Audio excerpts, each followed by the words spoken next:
Buffalo Creek Flood. Hey y'all, I'm Heather, and this is Poison Appalachia, the dark side of Appalachia. As always, thank you for listening. It's been a while, I know. I'm so sorry, but I'd been taking care of my mom. She just kept getting sicker and sicker, and just taking up more of my spare time that I couldn't devote to the podcast. So I knew I had to take a break. But she passed away a couple of weeks ago, so I feel like I can now devote more time to the podcast. So let's start up again. To my regular listeners, if you're still here, I missed you. I hope you missed me. To new people who just may have found this podcast, welcome. I hope you enjoy it. Today I'm going to talk about the Buffalo Creek Flood. Wikipedia says the Buffalo Creek Flood was a disaster that occurred in Logan County, West Virginia on February 26, 1972, when a coal slurry impoundment dam burst, causing significant loss of life and property damage. Yes, this was a man-made disaster. The impoundment dam, managed by Pitson Coal Company, had been declared satisfactory by a federal mine inspector 4 days earlier in its legal findings. Pitson referred to the accident as an act of God. It was not an act of God. To understand what happened, let's go back and look at the history and people of the area first. If you listen to my previous podcast, you'll know a little bit about Logan County, West Virginia. In 1921, it was the location of the Battle of Blair Mountain, one of the largest armed uprisings in U.S. history, which I've talked about on here, a few episodes back, so you should check it out if you haven't listened to it. Logan County wasn't born quietly. Carved from parts of Giles, Tazewell, Cabell, and Kanawha counties in 1824, this rugged stretch of southern Appalachia was named for Chief Logan of the Mingo people. He was a leader remembered for one of the most powerful speeches in American history after unimaginable personal tragedy. At the time, also, if you can hear my rooster crowing, I'm inside and he's outside, and I don't know how to keep him quiet, so if you hear a rooster in the background, I apologize. I'll try to edit it out, but I don't know. I'm sure some of it will pick up, but let's get back to the podcast. At the time, Logan County was part of Virginia. When the Civil War tore the nation apart, the mountains found themselves caught in the middle. Although Logan County voted to secede with Virginia in 1861, history took a different path. In 1863, President Abraham Lincoln approved the creation of the new state of West Virginia, and Logan County became part of it, whether many of its residents wanted it or not. As the years passed, the county boundaries continued to shift. New districts were carved from old ones as coal camps grew, communities sprang up deep in the hollows, and the mountains slowly filled with miners, railroads, and company towns. Chapinville, Hardy, Logan, Magnolia, and Triadelphia were the first districts, followed by Lee in 1878. Then came another major change. In 1895, the western portion of Logan County was split away to create neighboring Mingo County, forever changing the map of southern West Virginia. The lines kept moving throughout the 20th century. Districts disappeared, new ones were created, and others were merged as populations rose and fell within the coal industry. By the 1990s, decades of change had settled into the three magisterial locations that remain today: Central, Eastern, and Western. But maps only tell part of Logan County's story. Behind those changing borders lies a land shaped by coal, labor wars, feuds, floods, and folklore. It's a place where nearly every hollow has a story, and some of them are far darker than history books ever admit. The Buffalo Creek area of Logan County was a narrow, heavily populated mountain valley made up of roughly 16 small, tightly knit coal mining communities. Tucked deep within Logan County, West Virginia, Buffalo Creek Valley is a chain of small mountain communities that grew up alongside a narrow stream of the same name.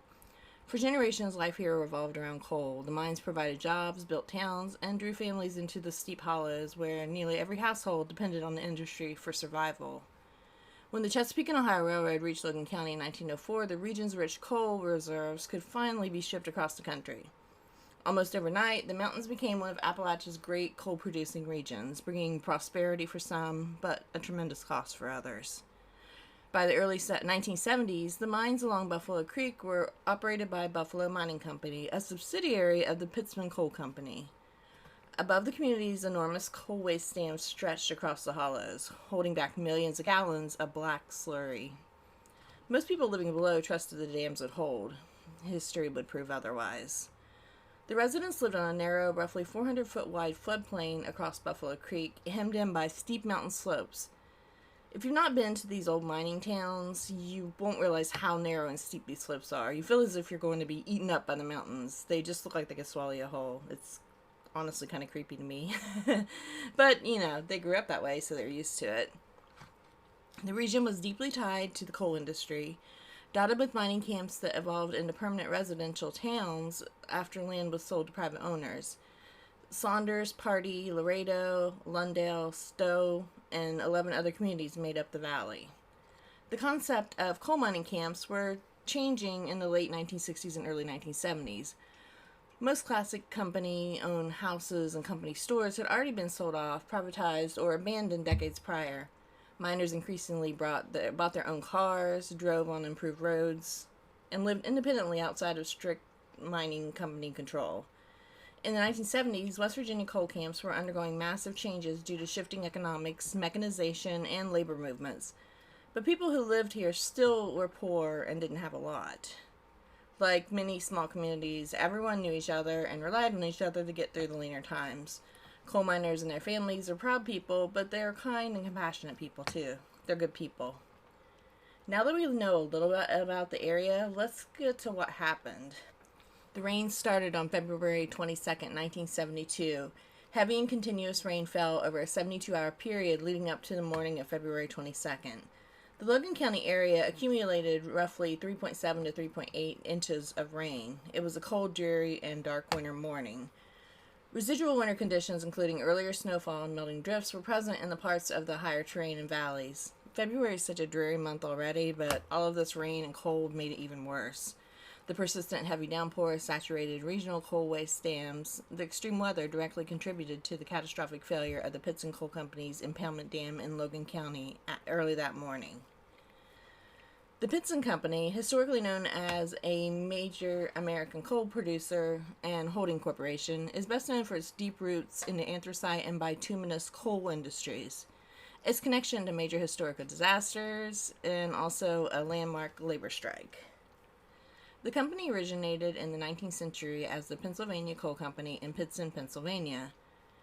It was started to mine anthracite, hard coal, for eastern markets. Over the decades, it involved in a massive holding enterprise with extensive bituminous coal operations, particularly through subsidiaries in Virginia and West Virginia, alongside interests and security services like Brinks and Air Freight. Something I've learned during these podcasts is that coal companies may very well be ran by the devil himself. Most are soulless companies who only care about output and not the workers. Unfortunately, we see it time and time again. High above the mountains of Buffalo Creek sat a series of coal waste dams built by the Buffalo Mining Company. These weren't concrete dams engineered to last for generations. They were piles of mining refuse, rock, dirt, and coal sludge left behind after the coal was washed. They're stacked across narrow mountain hollows to hold back millions of gallons of black wastewater. From the beginning, they were a disaster waiting to happen. And then the danger wasn't unknown. In 1966, a coal waste dam collapsed in Aberfan, Wales, sending a deadly wave of sludge through the village and killing 144 people, most of them children. And I remember seeing videos on this. It hit a school directly. It was just awful. But anyway, so it wasn't a new thing. The tragedy shocked the world and prompted the U.S. Bureau of Mines to inspect dozens of similar dams in West Virginia, including Buffalo Creek's. Inspectors concluded that the Buffalo Creek Dam could fail, and if it did, the destruction below would be catastrophic. Still, little changed. The people living beneath Dam Number 3 knew the risks. Every heavy rain brought fear. In 1968, Buffalo Creek resident Pearl Woodrum wrote a desperate letter to Governor Hewlett Smith, pleading for help. Every time it rains, it scares everyone to death. We're all afraid we will be washed away and drowned. Please, for God's sake, have the dump and water destroyed. Our lives are in danger. Her warning echoed through the valley, but it went unanswered. 3 years later, in March 1971, state inspectors again found serious problems with Dam Number 3, noting that it lacked a proper emergency spillway to safely release rising water. Even more alarming, just 3 days before the disaster, Buffalo Mining Company acknowledged that the dam's overflow pipe was blocked, and state officials did not consider the structure safe. Then came the rain. No evacuation order was given, no warning signs sounded. Thousands of people slept beneath a dam that everyone knew was in trouble. As relentless rain soaked the mountains, the water trapped behind Buffalo Creek's Dam number 3 continued to climb. The dam had no modern system to safely release the growing reservoir. Instead, the water relied on slowly seeping through the coal waste and escaping through a spillway that was far too small for the storm. Everyone watching the dam could see the danger. Throughout the morning of February 26, mine officials and local residents made repeated trips up the mountain to check the swelling impoundment. The company's vice president, who had the authority to order an evacuation, inspected the dam several times. Each time, he insisted there was no reason to panic. Just 2 hours before the disaster struck, he decided the dam needed another spillway pipe. As he left to have it installed, he encountered the Logan County sheriff, who had been summoned by frightened residents demanding answers. His reassurance would become infamous. "The thing looks all right. We're going to do a little work on it," he said. Not everyone believed him. Heavy equipment operator Denny Gibson had been watching the dam all morning. With every visit, he became more alarmed. He warned people living below the dam might not hold. His final inspection came just 10 minutes before everything changed. Then, without warning, Dam 3 gave way. There were 3 dams on site. Dam 3 failed first, located about 260 feet above the town of Saunders. It was built on top of coal slurry sediment that had collected behind Dams 1 and Dam 2. Instead of on solid bedrock, it was constructed of coarse mining refuse dumped into the middle fork of Buffalo Creek. Dam 3's failure was followed by heavy rains. The water from Dam 3 then overwhelmed Dams 2 and 1. The resulting flooding unleashed approximately 132 million U.S. gallons of black wastewater, cresting over 30 feet high. And it hit the residents of 16 coal towns along Buffalo Creek Hollow. To this day, investigators cannot say with absolute certainty what caused the collapse. Some witnesses recalled the water rising so high it was nearly flowing over the top of the dam. Others noticed the reservoir suddenly dropping just moments before failure, suggesting that the water may have begun tunneling through the inside of the dam instead. Whatever the exact cause, the result was the same. The mountain let go. A growing surge of muddy water escaped first, followed seconds later by a towering wall of black coal slurry and floodwater, and more than 30 feet high, racing down Buffalo Creek towards the sleeping communities below. There would be no time to run. At 8 o'clock in the morning on February 26, 1972, Dam number 3 failed, sending 132 million gallons of water careening down the mountain in Buffalo Creek Valley. It traveled in a 20 to 30 foot high flood wave that moved about 7 feet per second. Within 3 hours, the wall of water had traveled over 17 miles, and 17 communities were partially or totally destroyed by the flood. At 8:02, Saunders was the first town to be struck by the floodwaters of Buffalo Creek, just 4,500 feet downstream from the dam. Situated along County Highway 16 near Buffalo Creek, it lies roughly 12 miles east-northeast of the town of Man. Historically or locally, it had been known as the Right Fork, Three Fork, or Three Forks as an unincorporated community. It doesn't have its own local municipal government and relies on Logan County oversight. 18 people were killed in this town. By 8:15, all water held by Dam number 3 had emptied onto Buffalo Creek. The town of Pardee lost 4 citizens during the flood. Pardee was built alongside Route 16 in the Buffalo Creek streambed. Before I go to the next place hit, I just want to put it here that I could find very little about each individual town, but I'll try to mention what I could find about each. Next hit was Lundale. Lundale is an unincorporated community in Logan County, West Virginia. Lundale is 8.5 miles northeast of Man, along Buffalo Creek. The area around Lundale suffered a loss of 58 individuals. Stowe was the next town. Stowe is an unincorporated community in Logan County, West Virginia, and located on County Route 16 in Buffalo Creek. It's 8 miles east-northeast of Man. 4 individuals from the town of Stowe were killed in the water, which had entirely passed through the town by 9 a.m. Kreitz was hit next. It's positioned about 7.5 miles east-northeast of Man. 5 people from Kreitz lost their lives in a flood. At 7 a.m., the sheriff was seen in Laredo and told that Dam number 3 was going to be all right. He was told wrong. Unfortunately, Laredo was hit around 8:20. The community's name is an acronym of the Lorain Coal and Dock Company. Like many settlements in this area of Logan County, it shares deep roots in the region's coal mining history. This town lost 22 people.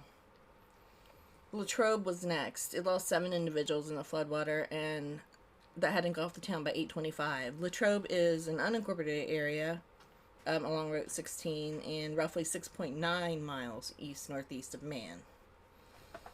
Robinette, at 8:30 a.m., the wall of water entered Robinette. The town lost 3 community members to the disaster, positioned directly along Buffalo Creek, sharing a close historical and geographic background with neighboring unincorporated mining communities like Ambersdale.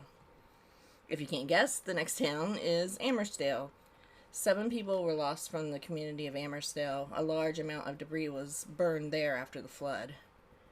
Just after 9 a.m., the flood reached Acoville, where the Buffalo Elementary School became a center for recovery and victim assistance. By 11 a.m., the water had reached the town of Man, where it took approximately 2 hours to drain into the Guyandotte River. Man became the headquarters of recovery for the valley. Afterwards, in Man, a makeshift morgue set up the local junior high school. When the flood finally came to a stop, Buffalo Creek was almost unrecognizable. In just a matter of minutes, an entire valley had been torn apart. At least 118 people lost their lives, while 7 others were never found, swallowed by the flood and never accounted for.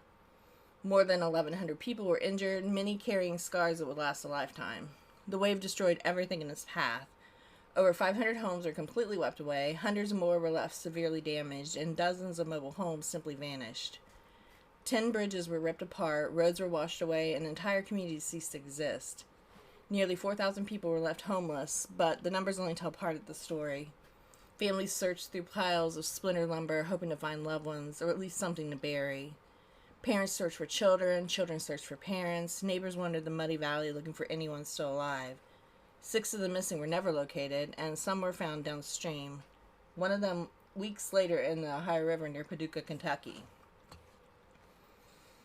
For many survivors, the physical destruction was only the beginning. The emotional wounds would linger for decades and sometimes would never really fully heal.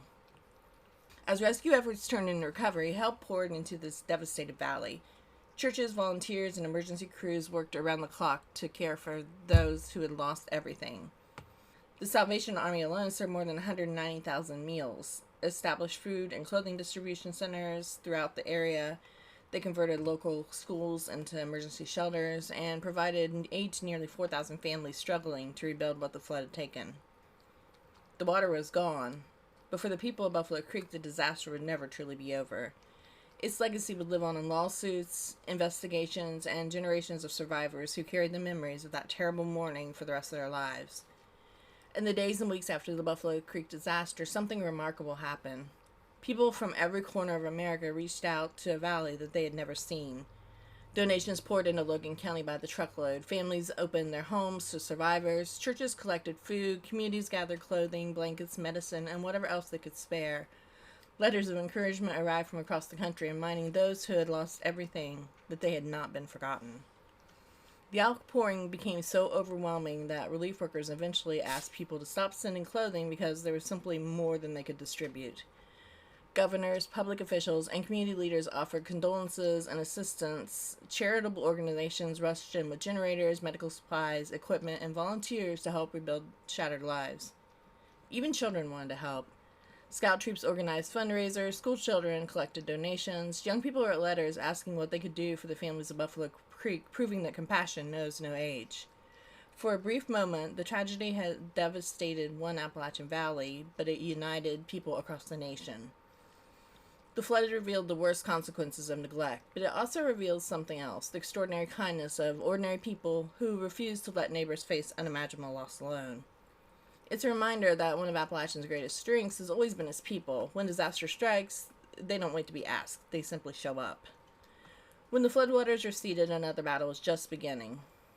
It wasn't fought in the mountains, it was fought in courtrooms, government offices, and public hearings. 2 separate commissions were created to investigate what happened at the Buffalo Creek, and they reached dramatically different conclusions. The first was appointed by West Virginia Governor Arch A. Moore, Jr. Many critics argued that the commission was far from independent, pointing out that several members had close ties to the coal industry or to state agencies responsible for overseeing mining safety. The report called for new laws, further investigation, and changes to how coal waste dams were regulated. but many survivors felt that wasn't enough.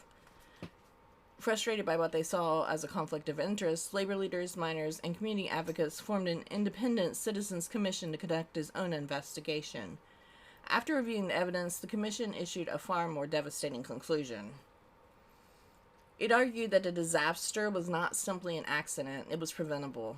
The commission accused the Buffalo Mining Company and its parent company, Pitts and Coal, of creating the conditions that led to the deaths of at least 124 people through negligence. One of the commission's most outspoken members, Norman Williams of West Virginia Department of Natural Resources, went even further. He urged lawmakers to ban mountaintop and strip mining practices that left unstable coal waste dams towering above Appalachian communities, arguing that the true environmental costs were being passed on to the public instead of the companies profiting from the coal.